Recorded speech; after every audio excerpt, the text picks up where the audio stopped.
First of all, welcome to our 4th annual Halloween costume. Lots of beer drinking and brat eating and fun. It's going to be great. I'm very happy with the way God of War 2 came out. Provided we hit our mark, I was pretty confident that our sales would be better than God of War 1, but I was rather skeptical that our reviews would be. God of War 2, I think at the end of the day, probably equaled, if not slightly exceeded the first, which I was not expecting, and it was quite satisfying. I can't believe I'm fucking doing this. I deserve this one then. This is the final chapter. So I think big goals for me are to finish this off in such a grand, epic fashion, something that is truly befitting of what we've done, what we've set up in 1 and 2. All right, this is for a revenge story. God of War 2 ended up being everything we ever hoped it would be, and probably a bit more. It got reviewed very well. I honestly feel like it was probably about as good a game as is likely to be made on the PS2, and I'm very proud that we managed to do that. Oh, one big family here at SCEA.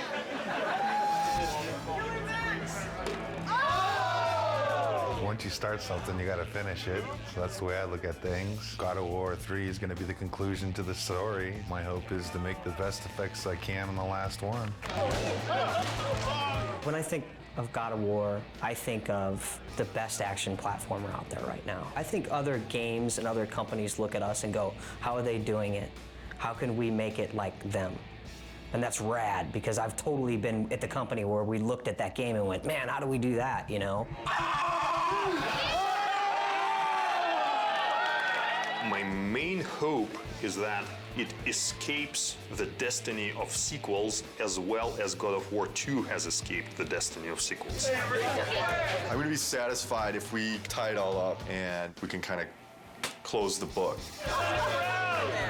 We're past the stage of figuring out what we want to do. We're now in the early phases of sorting out how we're going to do it.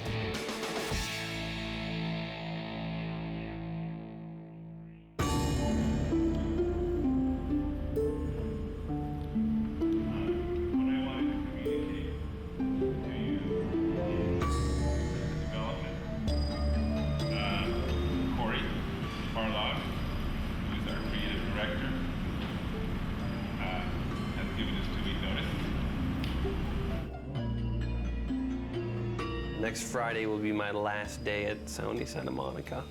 The bomb was dropped. It was somber and everyone was quiet and no one said anything, and perhaps there was a tad bit of shock.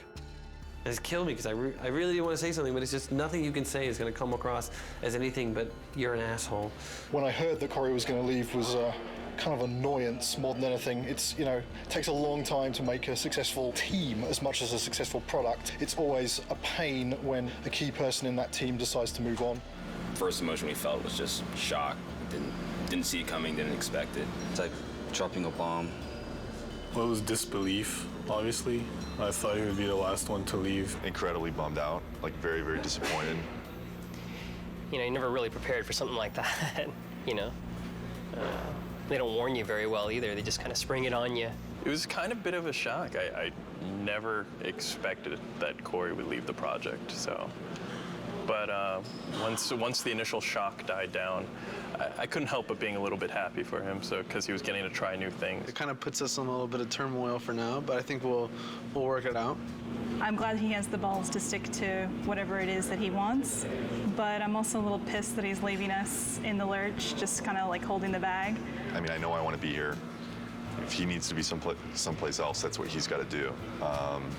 And I think it's better that it happened at this stage in the project than a year from now, obviously. It obviously is a very difficult choice and a difficult time and not a very happy choice to be making.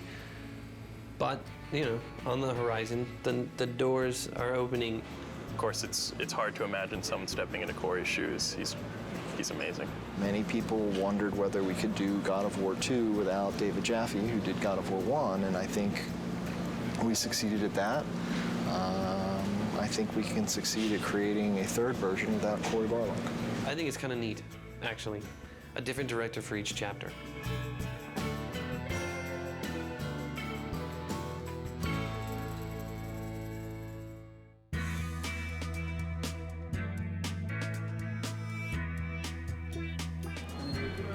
Block. I have chosen Stig Asmussen to take the helm. When I became director, there was a very warm response from the team. I got a lot of tons of support, and I mean, so far everybody's been super cool.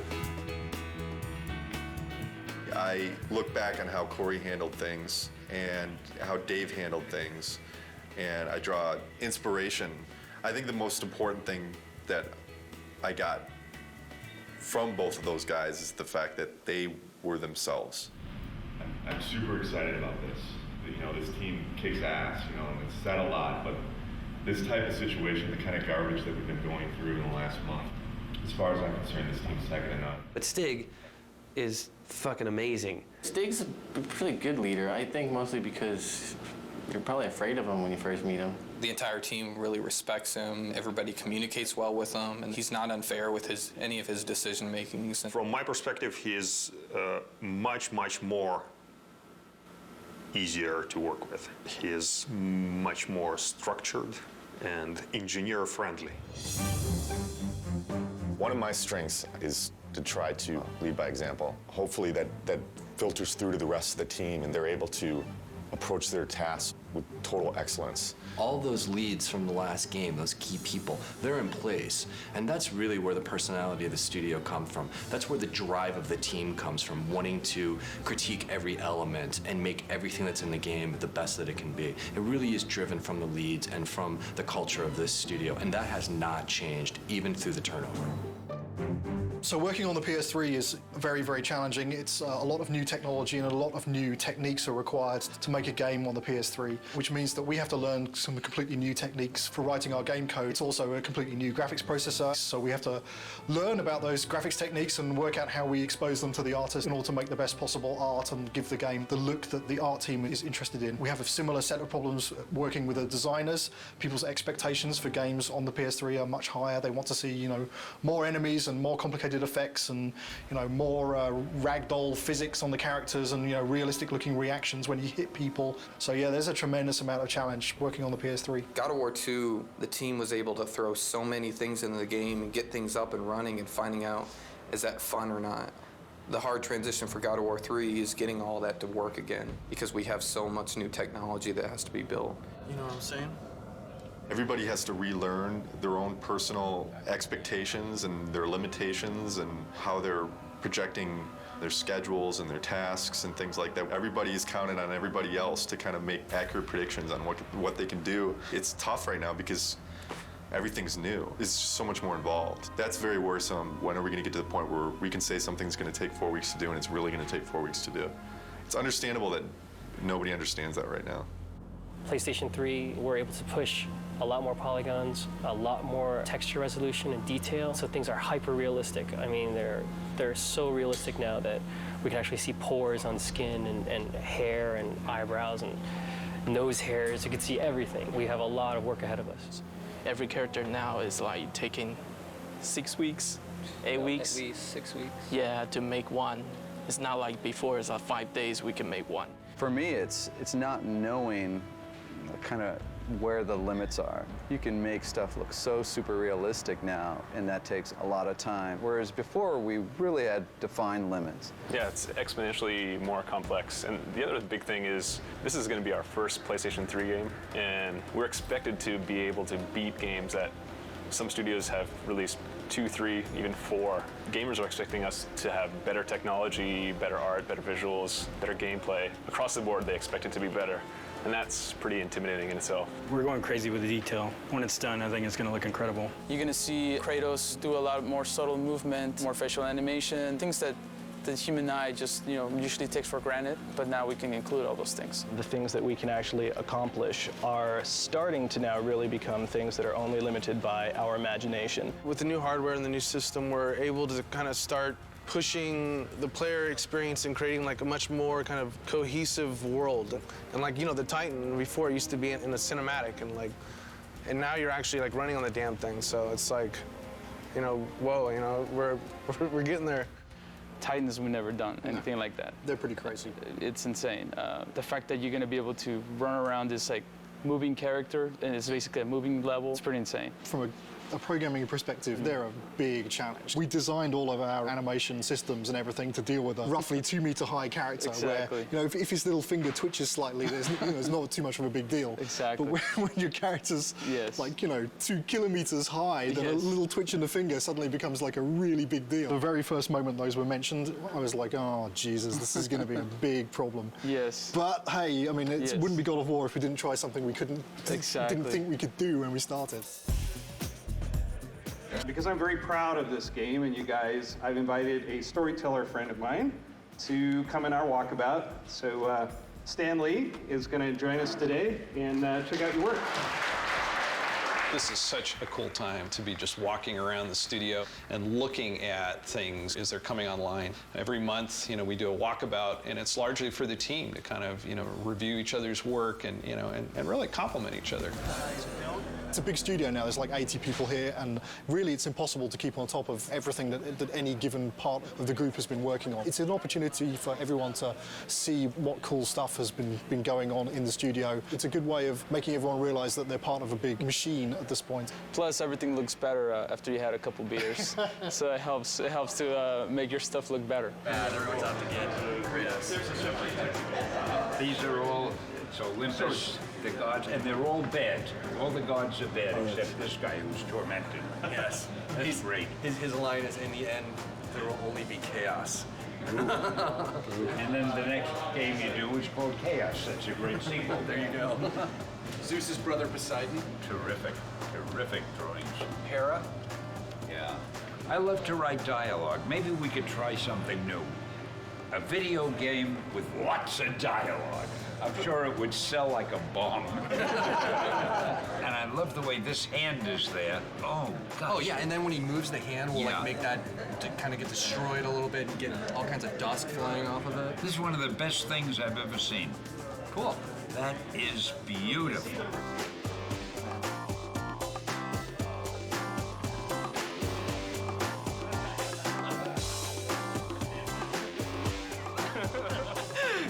Last thing Corey did before he left. Okay, so long, fellas. We're just giving each other props here. Yeah. Cheers. There's no such thing as a bad walkabout because, beer at work. And also, Stanley rules! Woo, woo! Just crawled up there. It's Stanley. Stanley!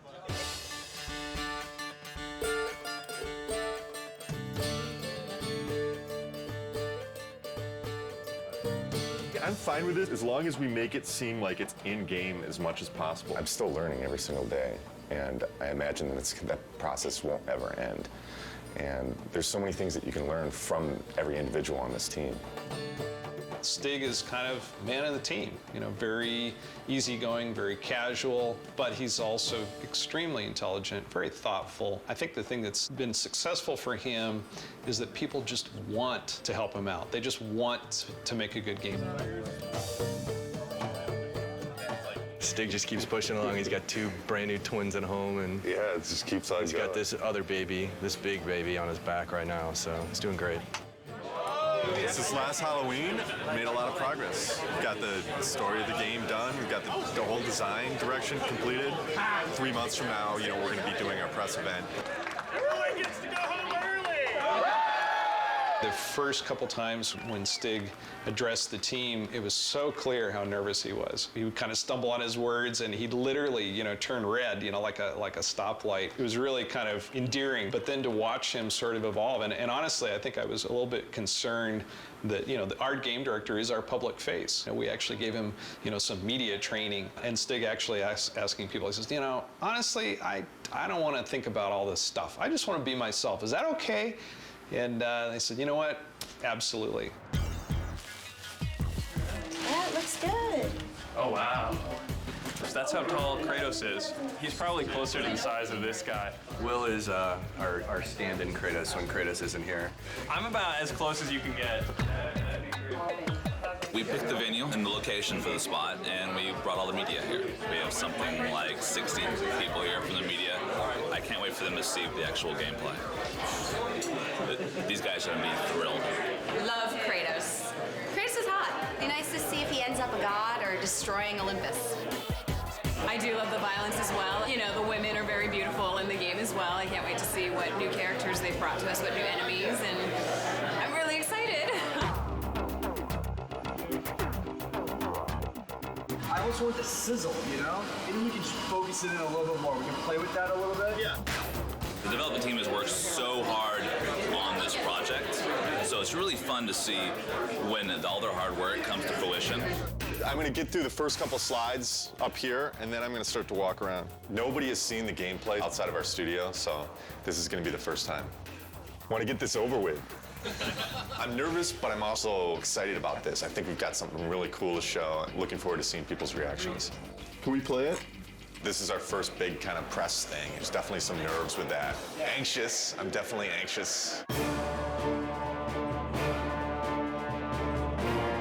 The best thing that could happen today is people think it's awesome. You know, it totally kicks ass. The worst thing that could happen today is that people just flat out think it sucks.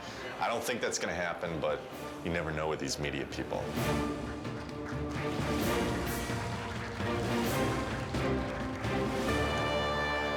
What is the vision for God of War 3? We want to define this generation with this game. We're going to take a close look at him. I'll talk about some of the features that we're using on him. Here he is. We've got blended normal maps on him right now, so you can see the realistic muscle flexing. I would imagine that we've got one of the most advanced systems for that in the industry right now. The battle's in full swing. The god Helios is in battle with a massive Titan. And Kratos is going to launch into battle and start doing some damage on the grunts here. Now, Todd can easily just grab one of the grunts by pressing circle, and if he continues pressing circle, he can beat the crap out of him. But if he presses triangle, then he can rip them apart. If he presses X, then he can throw them. And one more move, square uses it as a battering ram, and then he can take it, mash circle, smash his head against the wall. And all these moves are interchangeable. Meet our latest AI, the Chimera. Part snake, part goat, part lion. Todd has just unleashed the Cestus on him, and you can see it's a brawling weapon. Now, the way the Chimera works, it's a three-stage enemy. First, you fight the snake stage, and then it changes its stance, and you fight the lion stage.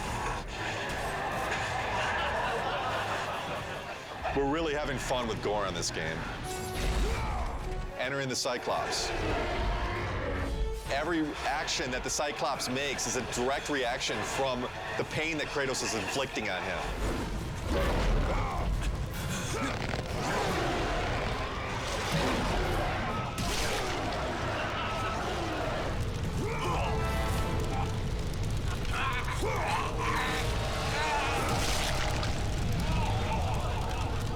Well, that's our newest upgrade, the Helios head. It can be used to reveal secrets. Todd has now found the door of Eos. Another thing the Helios head can be used as is a lantern in darkened areas. This is our newest form of travel in God of War, Icarus Ascension. Todd now has full flight controls over Kratos and basically dodging gameplay.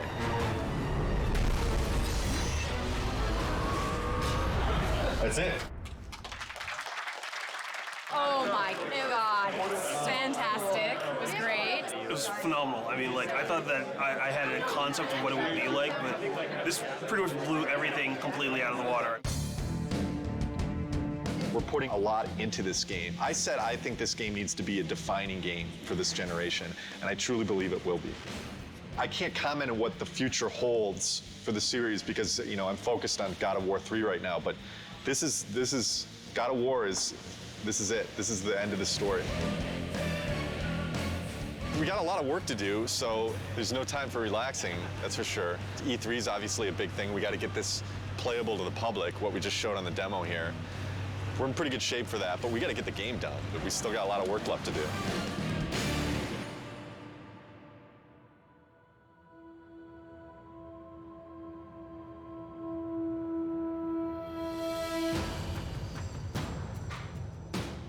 Right now for E3, pretty nervous about it. Nervous, I mean, think nervous isn't a bad thing. You know, you should be nervous. Your nerves should be on edge or else you're not going to get the thing done right.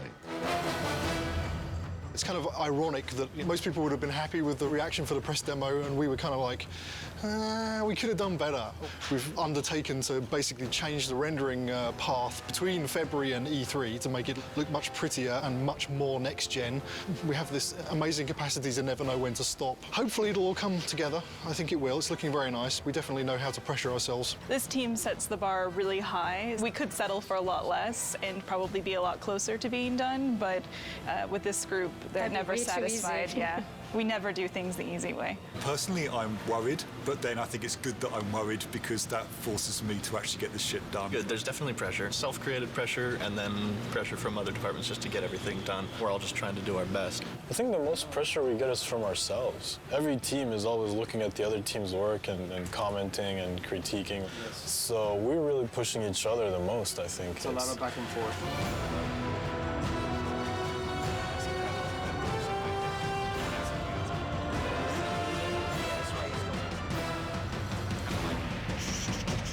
The following week, it's absolutely nothing moves because we're going to need to take every freaking second to make sure it's stable and we are at frame rate. So, stay with that. You want to just... The dead soldiers on the ground aren't in the poses? Nope, and they don't have blood streaks and stuff in here. Tyler's doing blood streaks. All right, so we need a book over here then. The inactive mode would look like kind of like it does right now when the book's shut. The active mode, the book would open up and would have like a glow around it. We have to open and close the book. Yeah, there's a book for it. Wish I would have known that when we built it, because we didn't build it to open and close. Wait, you need the book to open and close? Yeah. There's no limit to good ideas, but there is a limit to how many of those good ideas that you can actually implement. And even if you make decisions and you make progress on things, it doesn't mean that you can get all those things done. We need to be able to tell people this thing is active now. Can we remove it for E3? Are you serious? No, I'm not. I mean, there's a lot of other shit here to get done besides getting a book to have in and active states. Let's say we don't do the open and close for E3. It would just have a glow effect and a light that comes with it, and that's it. Do we just put a sparkle on it then? Absolutely have any compromise for the schedule right now. I have to trust production, and I have to trust the fact that they're telling me that we can't get things done. So I feel like there's little things that have been compromised. I don't know that the player's going to necessarily miss them, but I sure am. It's part of making games. You don't always get what you want. This seems like harder than the last time I played it. We'd have to keep in mind that somebody from the street is going to be playing those harpies. And I don't know, the way it looks right now, on 3 tries, people will throw down the controller. The stuff we just went through, pretty rough. It's a little frustrating from the respect that it's been kind of at this state for a long time now. Kind of wondering when it's going to get fixed. The struggle or the challenge. If it doesn't get fixed this week, we're screwed. This is sprint week, meaning we're making a big push this week to get a lot of work done and make some headway going into E3. As far as crunch goes, we're not going to call it crunch anymore. We're going to call it a sprint, and then everything will be fine. So as long as we do that. Change the name, it'll all be fine. Tonight's the first night of crunch. Yeah. Yeah, so... We don't like the euphemism sprint. Fuck. I hate crunch. It sucks.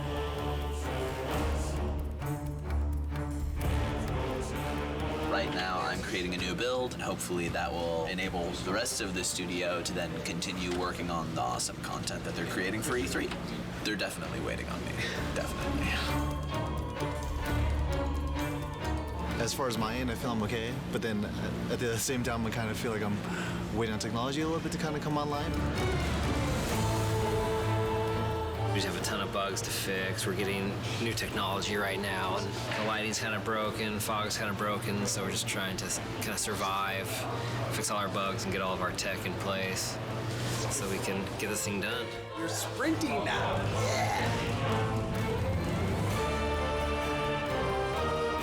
Tonight's the first time the team has worked together as one, and there's a certain kind of level of excitement that goes into it and dread because we're still working, but it's a fun group to be with, and we're trying to get stuff done. You know, we can only do so much, right? And we'll just try to do as much as possible, as quickly as possible, and that's it. Hopefully we end up with something pretty cool, though. This is the biggest E3 we'll ever have. Everybody wants to still see if Santa Monica still has it.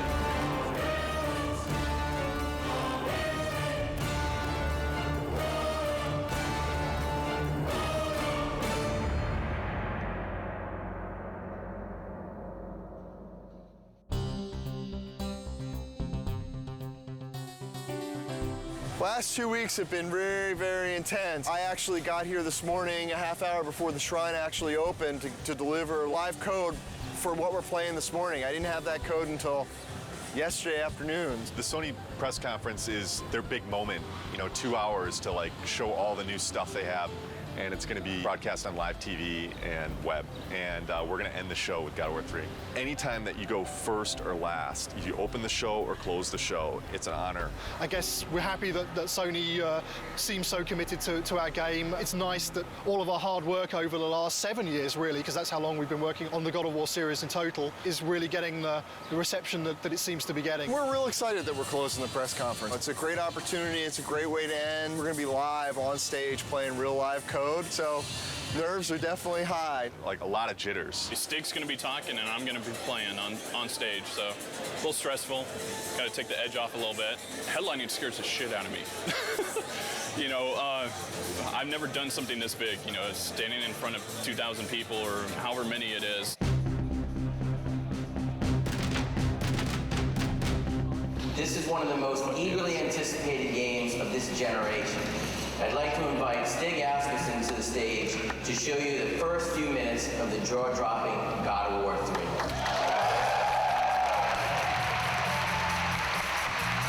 We at Sony Santa Monica Studios are excited to be able to present this live demo of God of War 3. God of War 3 is the final chapter in our fantasy trilogy, based on the dark side of Greek mythology. Now our design director, Todd Happy, will take point on the controls, and we'll get into our demo.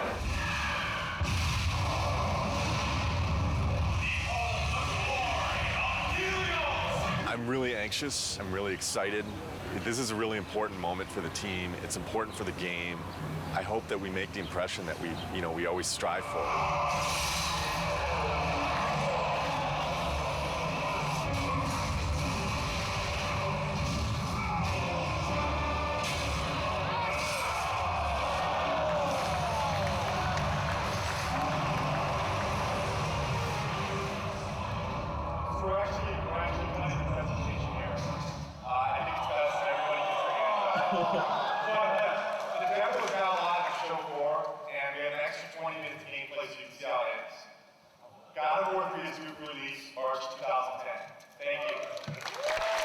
One line. Amazing, fucking awesome. People really seem to dig it. This went well. I don't see how it could have gone any better. Well, I'm kind of glad that E3 is back. It's pretty exciting. It's been a couple of years since there was a really decent-sized E3. It's always exciting to have your game here. This is what we work for. E3 is like Christmas. We've got 12 kiosks set up with God of War. We had a great time last night setting it up. It was actually, we got there, the Sony booth was relatively quiet. All the games were up and running, but there weren't a lot of people playing anything. We started loading in the God of War and people started lining up behind me to play it. I had somebody tell me today, one of the producers of another product told me when we got in there and loaded our code, all work stopped at the Sony booth so they could come play our product. Hugely flattering, big kudos to the team.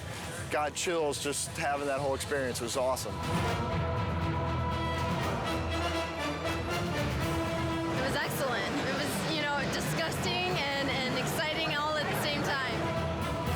I waited an hour to play that game.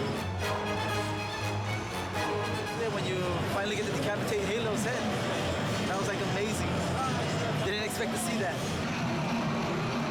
It's pretty brutal. I mean, way more brutal than like the first two. Every new game, they bump it up a little bit, so it's definitely good stuff. I waited in line 2 hours to play. What can I say? It's God of War with unforgiving amounts of violence, great gameplay, kind of thing that, just spend all day playing, not call your girlfriend, whatever, who cares, right? I'm super pumped to see it. Makes me so jazzed. So this is Christmas. It's Christmas. But it lasts 3 days. We can't believe it's back, It's like awesome. Really good. I'm so fucking happy that E3's back. I mean, it means so much for the industry. Seeing people's faces when they play, we just ship it out to the store, so the team really doesn't see, people's reactions and just even the oohs and the ahs at the press event. It makes it all worth it. Just seeing the people's faces. I mean, that's why I make the thing. I want to take people to that next level.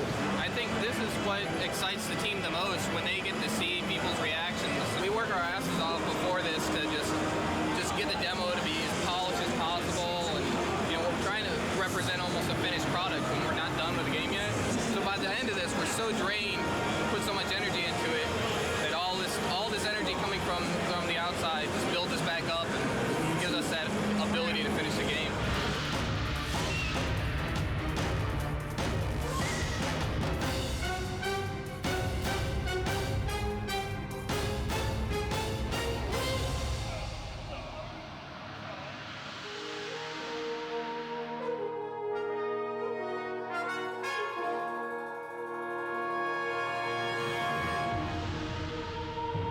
E3s was a huge milestone for us. A lot of publicity, a lot of great feedback and great exposure. E3 was awesome. I have to say it went very well. Seeing all the fans and watching everybody play totally put us in a different mindset coming back from that. You really get locked up and don't really see people's reactions working on something for so long, and going and seeing people line up for your game, that's more than you could ever want, you know? It just kind of invigorates the whole team into coming back and working on something and wanting to put your heart into it and make it even better. I think we did a good job with it at E3, and that shouldn't be our high point. That should be like our midpoint.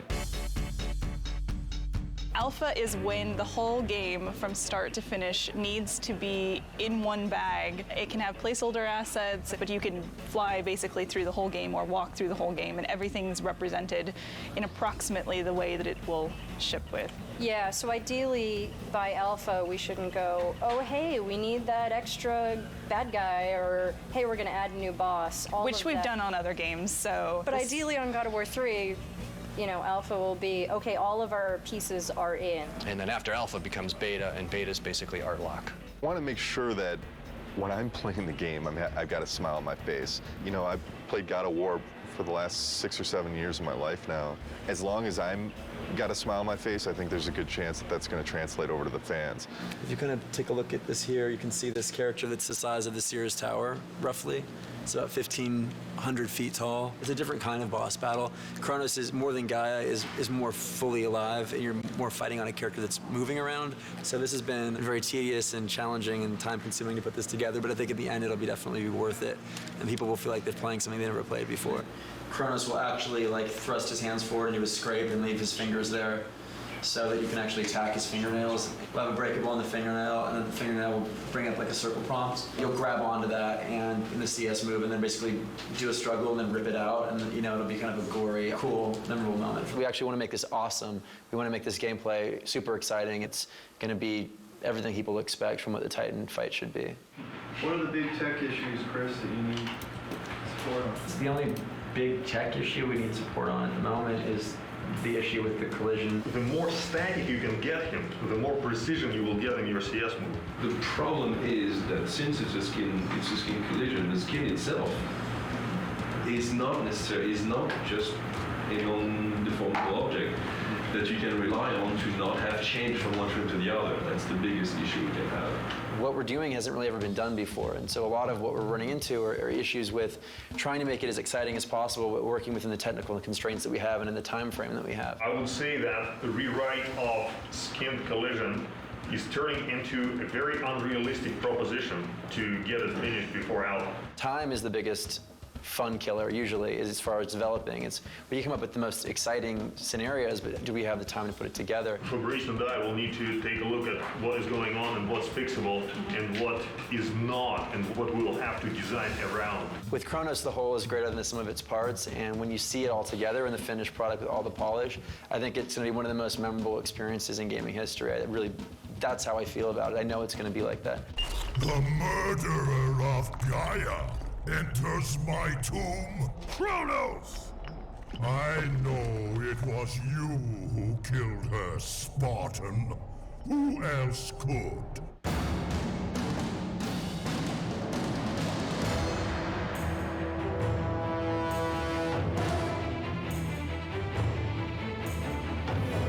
About a month back, maybe 6 weeks back after Alpha, we were looking at the end of the game and we felt like there was a lot of fighting and it didn't really tie into the story. We had a couple brainstorming meetings and we came up with this idea that it would be really cool to go inside Kratos' head.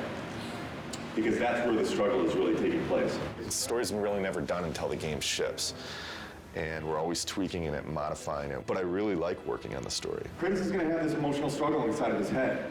And, you know, really the object of this game is he has to realize that he has hope inside of him, the power of hope. And that's what he originally got when he opened up Pandora's box. He didn't get the evil things, he got the good things. And I think it's going to be a really, really fitting end to the trilogy. Keep in mind, you know, we're very close to beta here, and this is the big stretch. And we really, really, really got to be zipping things up. Let's do it.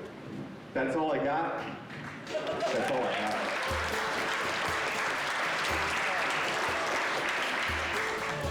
This is the third Halloween. I think for many, it's probably a big relief. We're less than 3 months away from being done. It's been 2+ years. It's been an incredible journey. We've overcome so many pitfalls along the way with change of personnel, project redesigns. Despite all that, we've managed to continue to elevate and continue to push ourselves and continue to make the best products we as a team can do. And I think God of War 3 is living up to that.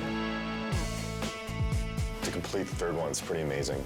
We always tried to hit the highest mark we possibly could, and I think we've done it once again with this one. So we're gonna have to wait and see what the fans think, but I have really, really high hopes. Completing a trilogy is something I never did in my life, you know, and completing something like this is very special, you know, something that means a lot to me. Sentimental moment. This is truly one of the best teams I've ever worked with. I mean, across the board. I've worked with teams that were really strong on the art side, or really strong on design, or really strong on technology, but this is the only team I worked with that fires on all cylinders. The team faced a lot of challenges. The interesting thing is that this team has always faced challenges, and it sounds kind of cliche, but they're really good at facing challenges. Yeah, I agree 100%. You know, I mean, we've discussed a lot. Obviously, we've gone through a lot of different changes, and the team always, I mean, you can't put it any better, but they always rise to the challenge. We really sat down and focused what we wanted to, make good, and whatever wasn't working, we just kind of threw out the door and said, this is what we want, and that's what everybody focused on and made good. Fans are going to be blown away. We're still getting surprised as far as how good things look. The game's awesome. It's gonna be good. Been working with Kratos almost 7 years. I've learned a lot. He's taught me a lot. We've had some good times, but it's time for him to go to bed for a little while.